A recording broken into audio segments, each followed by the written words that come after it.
Hello friends, नमस्ते, प्रणाम। विमल यादव, गुड्डी यादव लोकगीत चैनल में आप सभी फ्रेंड्स का स्वागत है और अभिनंदन है। तो हम लोग बहुत ही प्यारा बेटी विवाह जो गीत लेकर आए हैं, जो बन्ना बन्नी गीत है। अगर अच्छा लगेगा तो लाइक शेयर सब्सक्राइब जरूर कीजिएगा और कमेंट बॉक्स में ज़रूर बताइएगा कि ये गीत आप लोगों को कैसा लगा।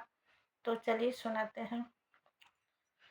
पूछली सीता सुभवाया माँ से बचनिया होला, ऐसन सुंदर जोगवाया माँ कहाँ से ले अइलू होला, ऐसन सुंदर जोगवाया माँ कहाँ से ले अइली होला, ऐसन सुंदर जोगवाया माँ।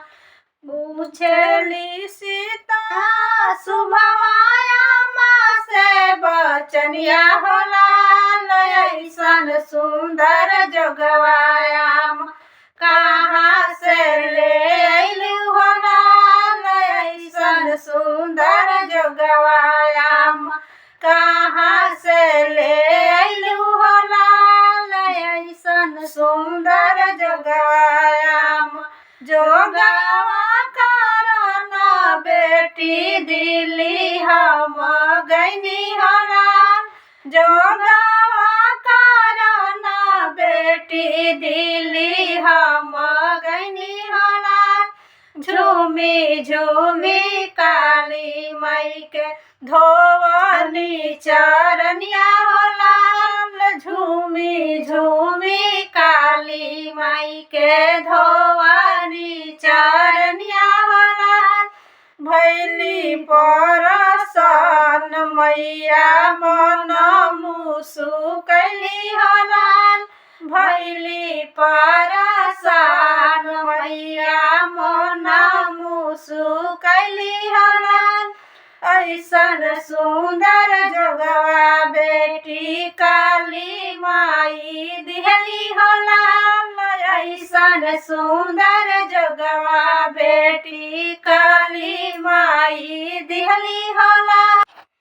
पूछली सीता सुबवा चाची से बचनिया होला, ऐसन सुंदर जोगवा चाची कहाँ से ले अइलू होला, ऐसन सुंदर जोगवा चाची कहाँ से ले अइलू होला।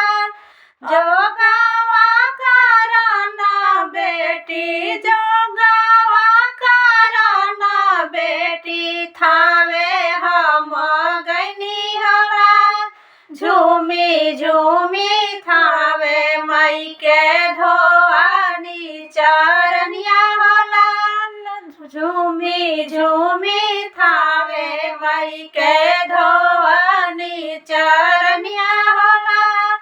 भैली परसन मैया मन मुसुकैली होला, भैली परसन मैया मन मुसुकैली होला। ऐसन सुंदर जोगवा बेटी थावे मैया दिहली होला, ऐसन सुंदर जोगवा बेटी थावे मई दिहली होला।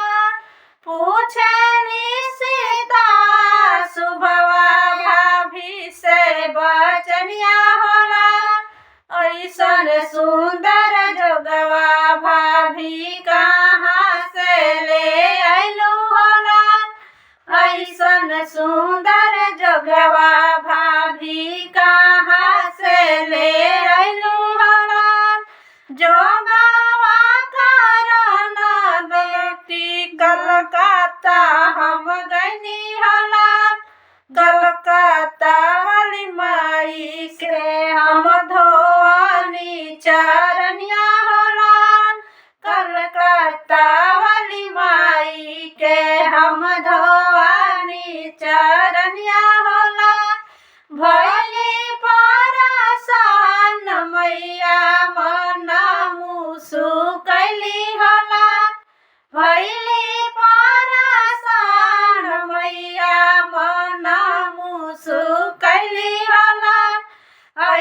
ऐसन सुंदर जोगवा बेटी कलकत्ता माई दिहली होला।